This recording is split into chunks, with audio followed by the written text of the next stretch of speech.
Nah,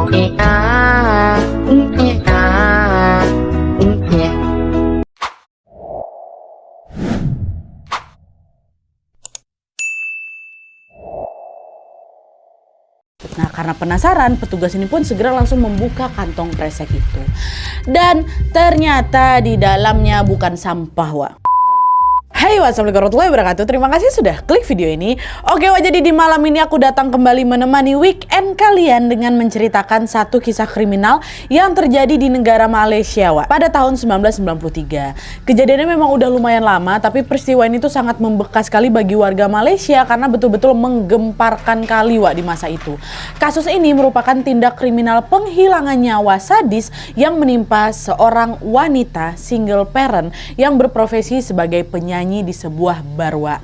Dan kasiannya lagi, ketika ditemukan, korban ini sudah dalam kondisi yang sangat-sangat tragis, di mana tubuh korban ini sudah terpisah-pisah, Wak, menjadi beberapa bagian.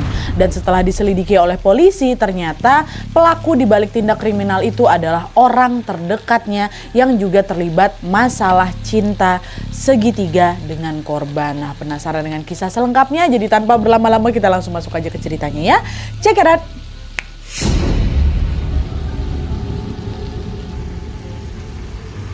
Oke, Wak, jadi kasus yang akan aku ceritakan malam ini melibatkan pasangan suami istri yang berasal dari Seremban, Malaysia. Sang istri ini bernama Lisi, sementara sang suami bernama Michael. Panjangannya Michael Gan Wei Seng atau biasa dipanggil Michael itu, Wak. Nah, jadi ini si Lisi itu bukan orang yang akan kita bahas di judul, Wak, ya. Namanya aja memang yang hampir sama. Yang kita bahas duluan ini namanya Lisi. Di judul kan namanya Lili kan. Nggak salah sebut, aku memang yang pertama yang harus kita bahas dulu soal si Lisi sama suaminya ini.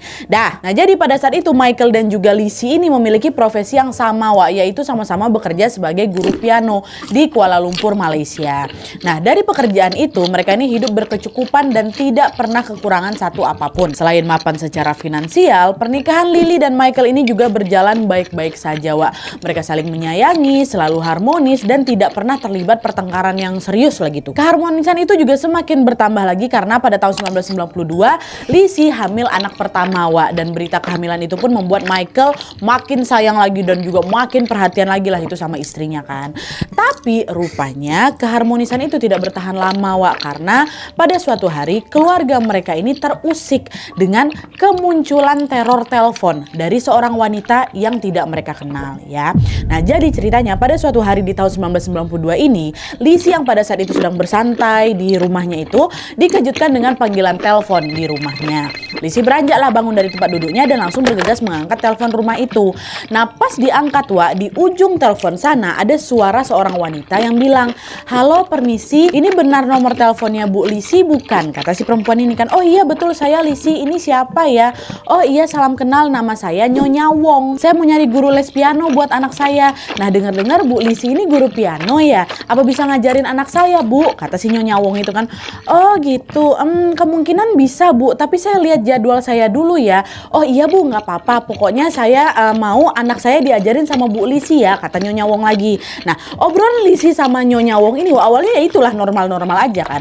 Tapi di tengah obrolan Nyonya Wong ini nanya, "Bu Lisi, kalau boleh tahu Bu Lisi lahirnya tanggal berapa ya?" Di situ agak kaget lah si Lisi kan, dalam hati dia ngebatin, kok lancang kali orang ini, belum kenal kok udah berani nanya-nanya hal yang bersifat privasi gitu kan. Tanggal lahir kan gak semua orang umum pertama kenalan nanya, Wak. Dan sebelum Lisi merespon pertanyaan itu, Nyonya Wong udah ngomong lagi, maaf Bu, pertanyaan saya terlalu lancang ya. Yaudahlah, nggak usah dijawab, nggak apa-apa kok. Maaf mengganggu waktunya ya," kata si Nyonya Wong lagi. Nah, dan nih setelah berkata kayak gitu, Nyonya Wong ini pun langsung menutup teleponnya, dan hal itu sempat membuat Lisi ini semakin terheran-heran lagi, loh kenapa ya dia kayak gitu kan.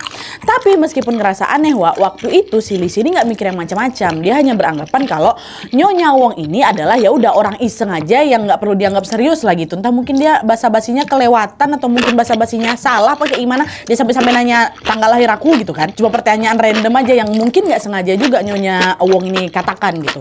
Nah, setelah telepon itu ditutup, Lisi pun kembali, Wak, menjalani aktivitasnya seperti biasa.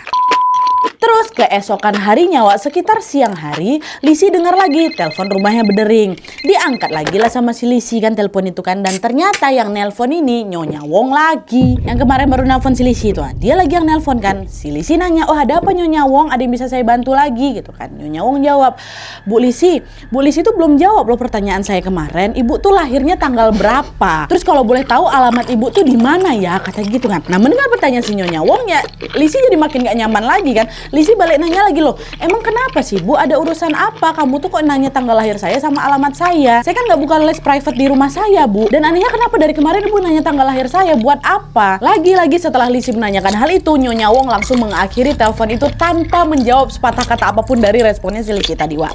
Kejanggalan itu tentu makin bikin si Lisi ini curiga lagi kan. Kenapa kok aneh kali sih Nyonya Wong ini? Siapa dia nih? Jangan-jangan dia punya niat jahat nih sama aku. Dan ternyata pemikiran Lisi terbukti benar, Wak. Pada hari-hari berikutnya, Nyonya Wong ini kembali menelpon si Lisi dengan frekuensi yang makin sering, Wak. Awalnya kan Nyonya Wong tuh cuma nelpon ya paling 1-2 kali lah gitu kan setiap hari kan.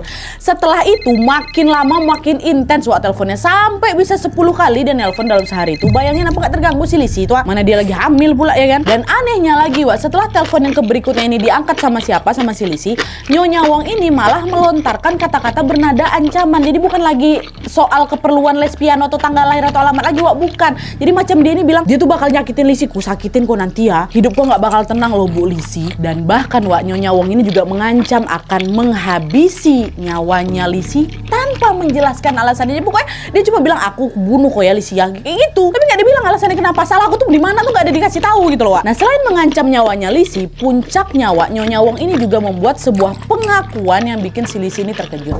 Jadi pada suatu hari Nyonya Wong ini nelpon lagi, dia bilang, "Lisi, ini ku kasih tahu sama kau ya. Suami kau, si Michael itu sebenarnya selingkuh loh sama wanita lain. Nah, selingkuhannya itu wanita cantik, dia kerja sebagai penyanyi bar," kata Nyonya Wong. Nah, dengar itu, Wak, Lisi nggak percaya sama sekali. Kenapa? Karena dia tahu betul kalau Michael adalah suami yang sangat baik dan sama sekali nggak pernah macam-macam tuh loh selama pernikahan ini. Nggak mungkin lah laki aku kayak gitu kan.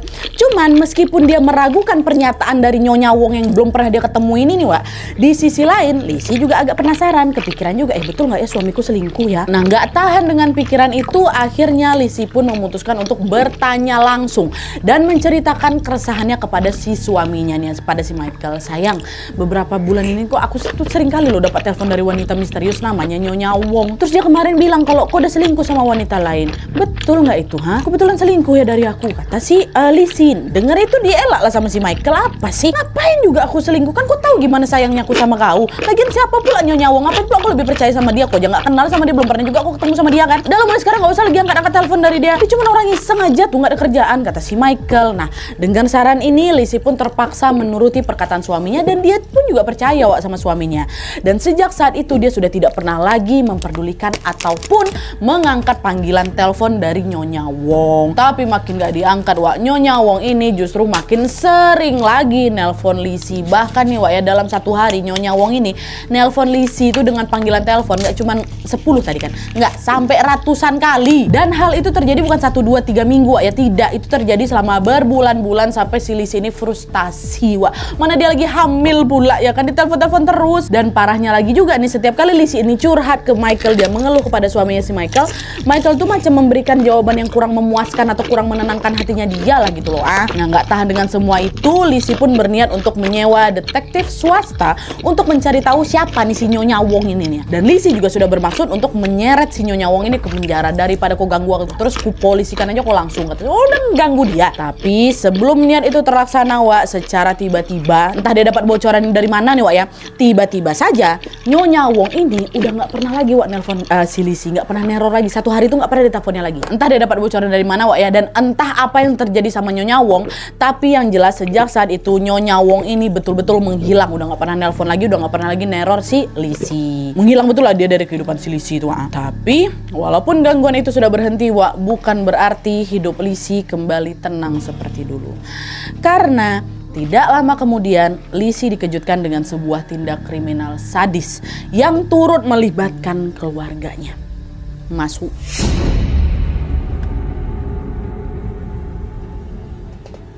Nah, jadi ceritanya pada tanggal 8 Juli tahun 1993, seorang petugas kebersihan melihat ada 2 kantong plastik yang tergeletak di rerumputan Jalan Tungku, Kuala Lumpur, Malaysia. Nah, awalnya petugas ini mikir, oh ya udah kedua kantong itu cuma sampah biasa aja kan yang dibuang sama orang yang tidak bertanggung jawab gitu kan, main sembarang dibuangnya aja.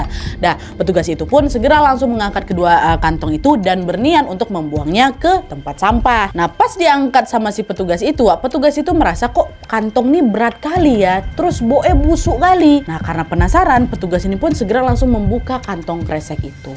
Dan ternyata di dalamnya bukan sampah, Wak, tapi jasad manusia yang sudah dipisah-pisahkan badannya dalam beberapa bagian. Tanpa membuang waktu lagi, petugas ini pun langsunglah melaporkan temuan dia ini ke kantor polisi ya kan. Dan setelah polisi datang, mereka pun langsunglah mengecek area di sekitar TKP kan. Nah, pas lagi ngecek ini, polisi nggak cuma nemuin 2 bungkusan yang udah ditemuin sama petugas tadi aja, Wak. Polisi kembali menemukan ada 7 kantong plastik lagi yang dibuang sembarangan juga. Ada yang ditaruh di semak-semak dan ada juga yang macam dilemparkan aja gitu loh ke got. Nah, karena curiga, polisi pun membuka semua kantong plastik itu untuk melihat isinya. Dan lagi-lagi di situ mereka menemukan sesuatu yang tidak kalah mengejutkan, Wak. Di mana ke-7 kantong plastik itu ternyata juga berisi potongan tubuh manusia. Ada 2 kaki, ada paha, ada pinggang, dan juga mohon maafnya ada selangkangannya yang semuanya dalam kondisi membusuk, Wak. Dengan cepat polisi pun langsung membawa semua kantong itu ke rumah sakit untuk diidentifikasi lebih lanjut lagi kan. Nah, setelah diperiksa, Wak, tim forensik mengatakan kalau 9 kantong ini ya kan 2 tambah 7 itu berisi potongan tubuh orang yang sama, yaitu seorang wanita muda dengan rentang usia sekitar 20 sampai 30 tahun. Dan selain itu, tim forensik ini juga menduga pelaku dari tindakan keji itu adalah orang yang profesional kali, yang paham tentang anatomi manusia. Kenapa? Karena semua tubuh korban ini terpisah dalam kondisi yang sangat rapi. Tapi dari semua kantong plastik yang sudah diperiksa, Wak, tim forensik dan juga polisi ini masih belum menemukan nih potongan torso atau tubuh bagian atas sama juga kepala korban. Itu belum ditemukan. Nah, karena jasad korban ini belum utuh, polisi pun kembali lagi lah bergerak menyusuri sekitar TKP untuk mencari bagian tubuh yang lain. Siapa tahu ada sekitar situ juga gitu kan. Dan untungnya upaya itu membuahkan hasil, Wak, karena tidak jauh dari TKP polisi kembali menemukan ada 2 kantong plastik lagi, Wak, yang berisi potongan tubuh manusia. Disitulah ada dada, ada perutnya, dan juga ada itu kepalanya. Dengan ditemukan temuan itu berarti secara total ada berapa? 2 tambah 7 tambah 2 ada 11 plastik yang berisi potongan tubuh korban, Wak. Tapi meskipun seluruh bagian tubuh korban ini sudah ditemukan, polisi nih, Wak, belum bisa mengetahui identitas korban karena teknologi Malaysia pada kala itu belum semaju sekarang. Dan by the way juga di zaman itu tuh belum ada tes sidik jari itu loh, atau tes DNA macam sekarang ini. Ini siapa nih ya korban ini nih ya? Nah, nggak kehabisan akal di situ, polisi pun akhirnya menyewa seorang pelukis bayaran bernama Amiruddin untuk menggambar sketsa wajah korban. Nah, pada saat proses menggambar itu berlangsung, Wak, Amiruddin pun merasa kesulitan gara-gara apa? Wajah korbannya udah busuk, udah bengkak, udah nggak bisa dikenali lagi. Ini kayak mana lah muka dia nih ya? Tapi dengan usaha yang keras, Amiruddin pun akhirnya memakai imajinasinya untuk menerka-nerka wajah korban tadi. Jadi dia tuh macam gambar pakai feeling, oh kayaknya dengan bentuknya kayak gini, semasa hidungnya kayak gini lah bentuk. Pokoknya dia pakai lah semua imajinasinya dia kan. Rupanya cara itu terbukti efektif, Wak, karena setelah sketsa itu disebarluaskan di masyarakat, ada seorang laki-laki yang nelpon polisi dan dia mengaku mengenal sketsa korban itu. Laki-laki itu bilang, "Bapak, permisi Pak ya, kayaknya saya kenal lah sama wanita yang ada di sketsa tuh, Wak.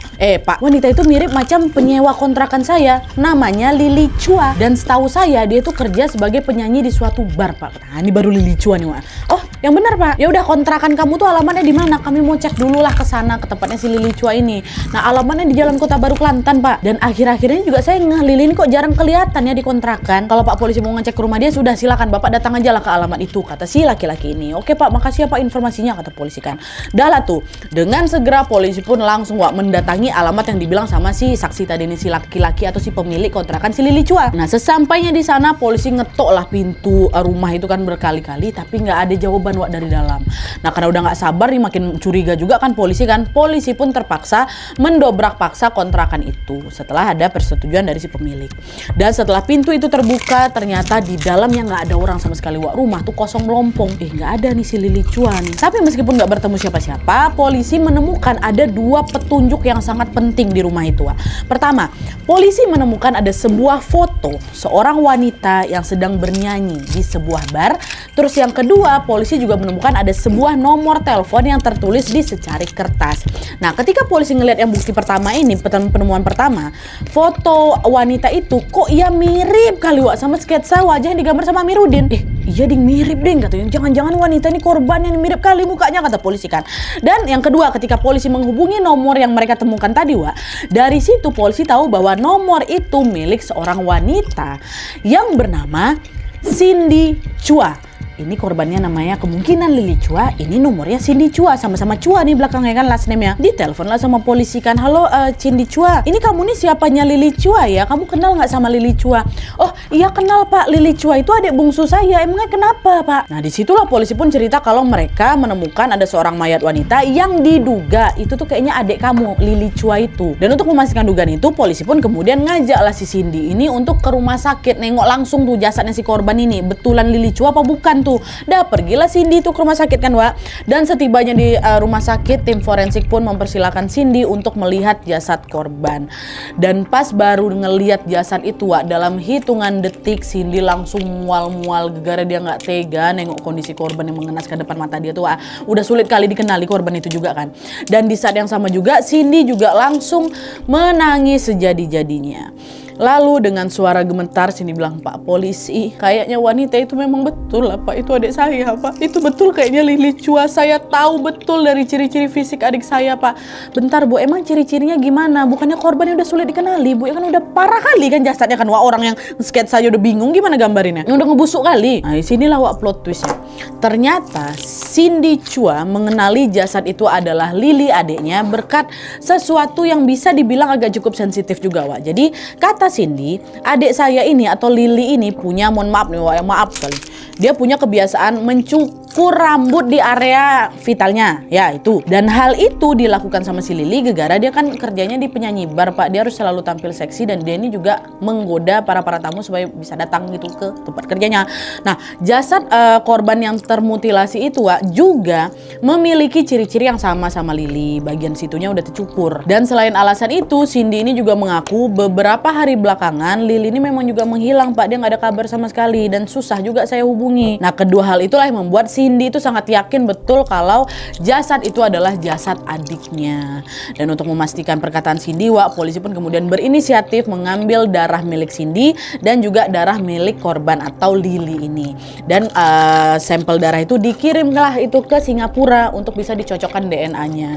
Dan dari pengujian itu akhirnya diketahui kalau DNA milik Cindy dan juga DNA milik korban menunjukkan adanya kesamaan Wak. Dan hal itu berarti apa?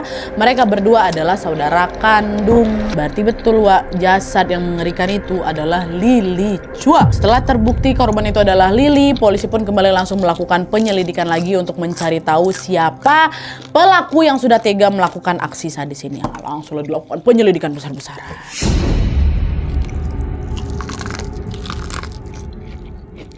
Nah setelah identitas Lili Chua ini terkonfirmasi Wak, polisi pun segera langsung menginterogasi orang-orang terdekatnya termasuk Cindy si kakaknya.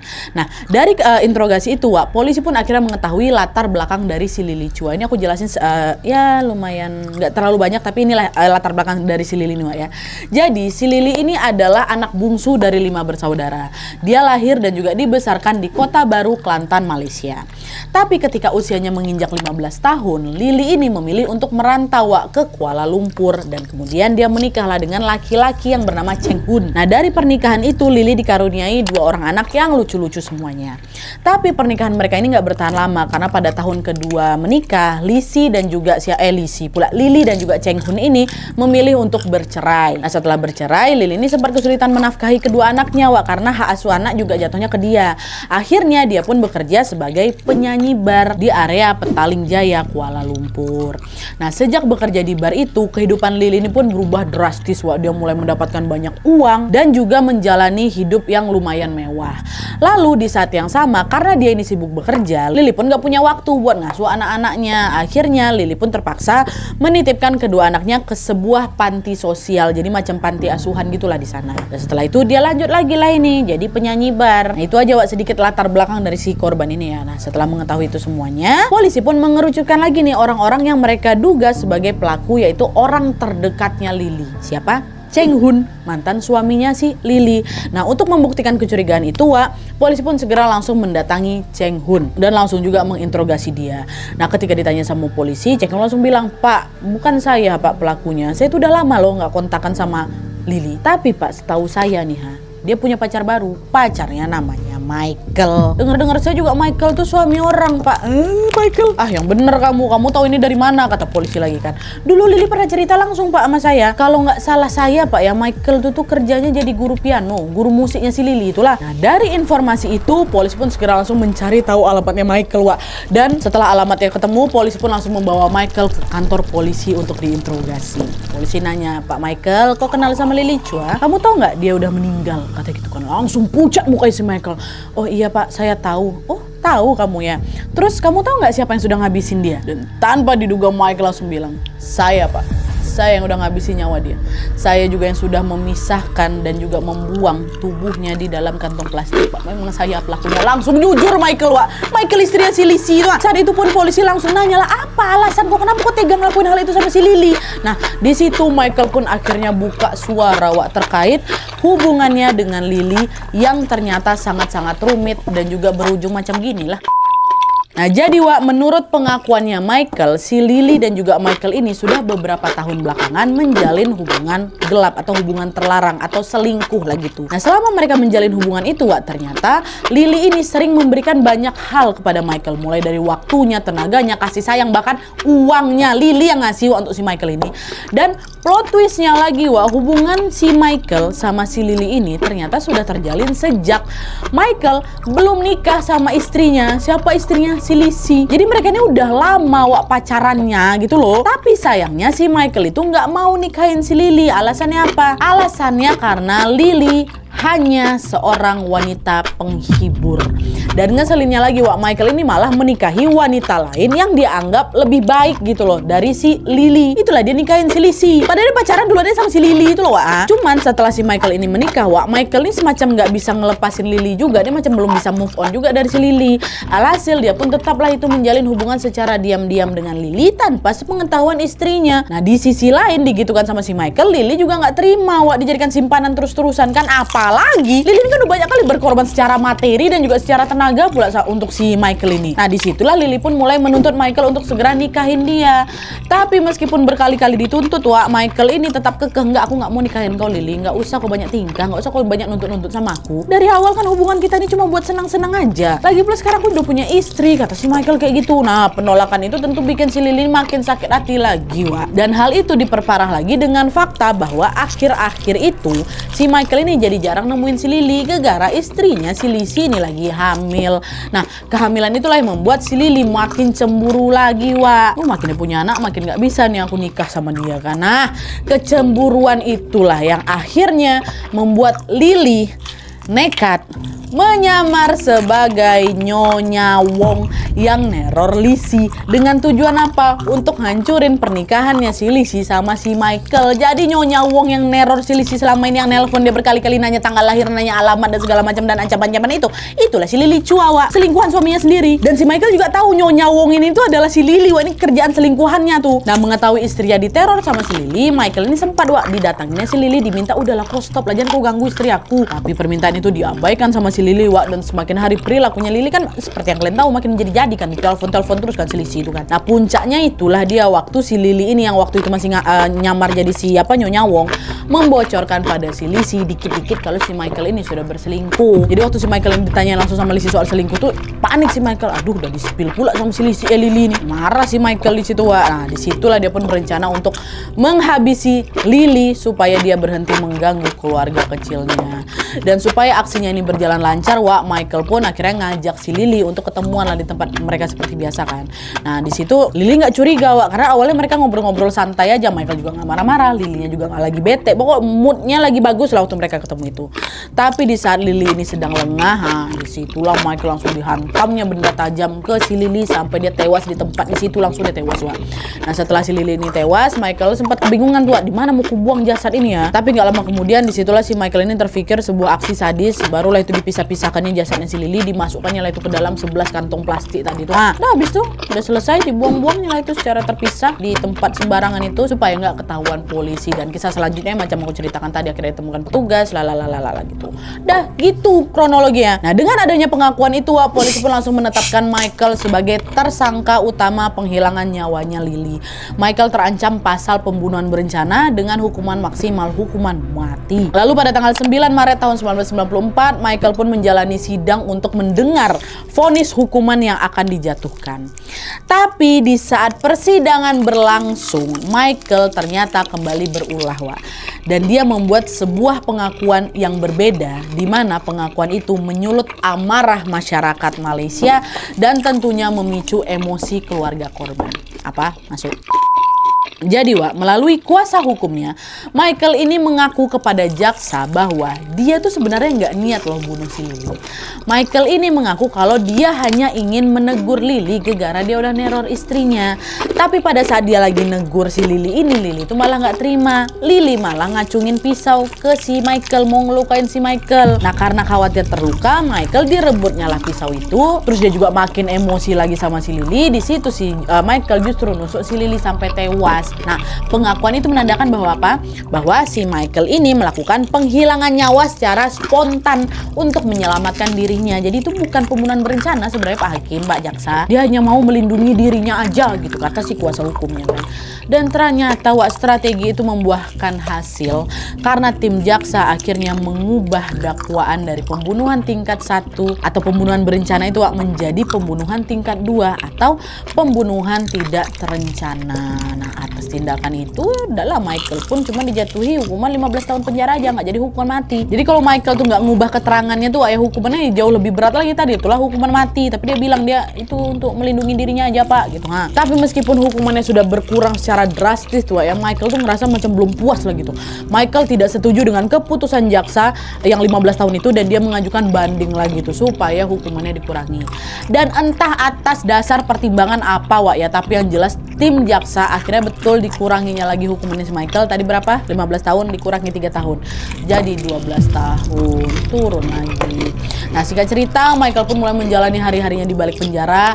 Tapi pas baru saja menjalani hukuman selama 6 tahun, pengadilan Malaysia membebaskan Michael karena dia dianggap berperilaku baik. Bebas Michael udah sekarang 6 tahun aja dalam penjara. Dan sekarang katanya Michael dikabarkan sudah mengganti identitasnya untuk bisa memulai hidup baru lagi tanpa ada bayang-bayang kesalahannya di masa lalu. Nah bebas dia melanjutkan hidup seperti biasa dia. Betulan berencana atau nggak berencana dia wallahu alam. Kalau udah keputusannya kayak gitu Oke jadi itu tadi kisah kriminal sadis yang menimpa seorang wanita yang bernama Lily Chua.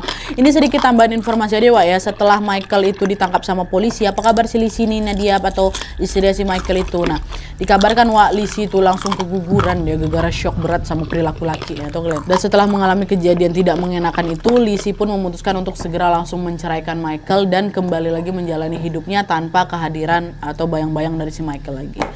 Kasian ya, dia nggak tahu apa-apa pun ikut terseret dalam masalah ini yang dilakukan langsung sama suaminya. Dari kisah ini tuh kita macam diingatkan kembali untuk jangan bermain api atau berselingkuh apalagi pada saat sudah menikah, karena segala sesuatu yang dimulai dengan keburukan biasanya juga akan berakhir dengan tidak baik. Semoga Allah Subhanahu wa taala selalu melindungi kita semua, dijauhi dari segala malapetaka dan juga dilindungi dari godaan setan yang terkutuk. Amin ya rabbal alamin. Oke jadi sekian dulu videonya. Terima kasih banyak yang sudah menonton. Kalau kalian suka video ini, klik like-nya. Jangan lupa komen di bawah dan saran-saran untuk video selanjutnya. Jangan lupa nyalain notifikasinya supaya kalian tahu kalau aku upload video baru. And as always, jangan lupa untuk klik tombol subscribe supaya kalian sama-sama tahu informasi menarik dan menegangkan dari channel aku. See you next video, bye.